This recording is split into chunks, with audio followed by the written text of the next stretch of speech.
একটা কথা আছে, রেগে গেলেই হেরে গেলেন। কারণ রাগের মাথায় নেওয়া সিদ্ধান্ত প্রায় সবসময়ই ভুল কিছু নিয়ে আসে। মানুষ হিসেবে রাগের বশবর্তী হয়ে সিদ্ধান্ত নেওয়া কখনো কখনো স্বাভাবিক, কিন্তু সেই রাগকে নিয়ন্ত্রণ করতে না পারলে অনেক কিছুই হারাতে হয়।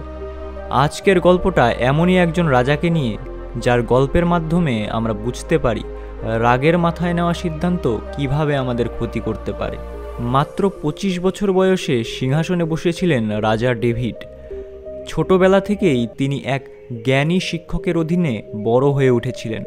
বাবার মৃত্যুর পর সেই শিক্ষকই তার অভিভাবকের ভূমিকা নেন এবং তাকে নানান উপদেশ দিয়ে গড়ে তোলেন। ডেভিডের সেই শিক্ষক এডওয়ার্ড ছিলেন পরবর্তীতে রাজ্যের মন্ত্রী এবং তার প্রধান পরামর্শদাতা।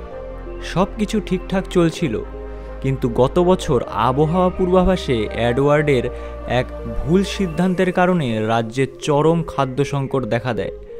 হতাশা আর রাগে ডেভিড এক মুহূর্তও চিন্তা না করেই এডওয়ার্ডকে রাজ্য ত্যাগ করতে এবং কখনোই আর না ফিরে আসতে আদেশ দেন। রাজা ডেভিডের আদেশ মেনে নিয়ে এডওয়ার্ড চুপচাপ প্রাসাদ ছেড়ে চলে যান। নতুন জীবন শুরু করার জন্য তিনি দূরের এক গ্রামে কৃষক হিসেবে বসবাস শুরু করেন। যদিও তার কাছে এখনও অনেক সম্পদ ছিল, তবুও তিনি সাধারণ জীবন বেছে নেন এবং ধীরে ধীরে গ্রামের মানুষের সঙ্গে মিশে যান।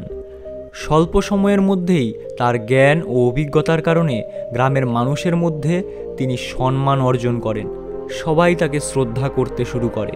অন্যদিকে রাজা ডেভিড ধীরে ধীরে বুঝতে পারেন তার সিদ্ধান্ত ভুল ছিল।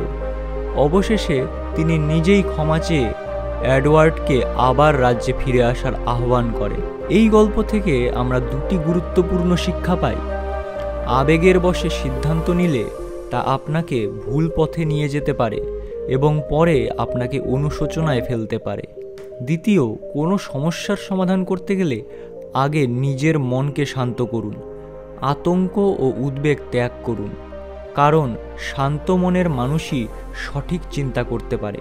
সেই স্বচ্ছতাই আপনাকে যে কোনো সমস্যার সঠিক সমাধান খুঁজে দিতে পারে। গল্পের এই পর্যায়ে আপনার জন্য একটা প্রশ্ন রইল, আমরা কি আবেগের বশে অন্ধ হয়ে হঠাৎ সিদ্ধান্ত নিয়ে ফেলি, যেমনটা রাজা ডেভিড করেছিলেন, নাকি কঠিন সময়েও কাছের মানুষদের ওপর ভরসা রাখি?